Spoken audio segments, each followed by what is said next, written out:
Look at this figure. It is a circuit having two sections, a clamp formed by C1 and D1, and a peak detector formed by C2 and D2. This is a voltage doubler. What it does is that it first clamps the input sinusoid's highest peak to 0 volts. Remember what we studied in lesson 28? Look at the direction of diode D1. That is why the output across D1 looks like this. The negative peak has gone to twice the magnitude of the amplitude of the input. Look here. The next part of the circuit is simply going to detect this peak and provide a negative DC voltage across C2. Hence, this polarity. The output magnitude is hence double the input peak, and this is why we call it a voltage doubler. The output voltage can also be made 3 times the input voltage by a voltage tripler. See this circuit.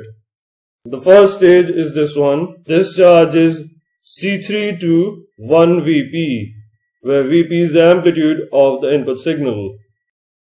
Second stage is just like in the doubler, where output here is 2 Vp. The two stages have outputs in series, so we can add them and obtain a tripled peak voltage.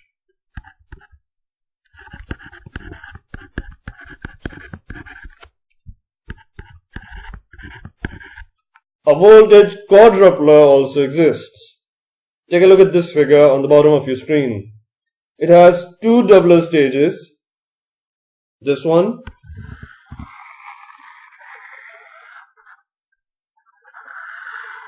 and this one.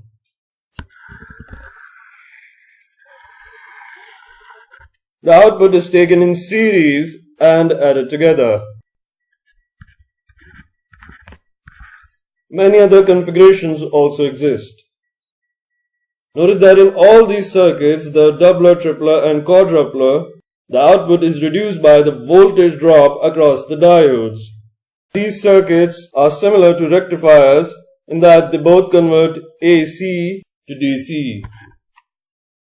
However, in rectifiers, we are limited by the peak value of its sinusoidal input voltage. In doublers, we can multiply that value.